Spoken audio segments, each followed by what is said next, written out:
Okay, today we're here at Prestonwood Rehabilitation Center.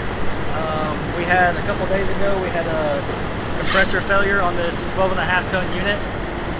So what we decided to do is go ahead with a complete system replacement. Last Saturday we replaced the indoor portion, the air handler. Actually had to lower it through the roof with the crane. And today we're brazing in the outdoor unit. Just as a reminder, just like we took care of this customer here in Plano today, we do light commercial. So give us a call if you need us.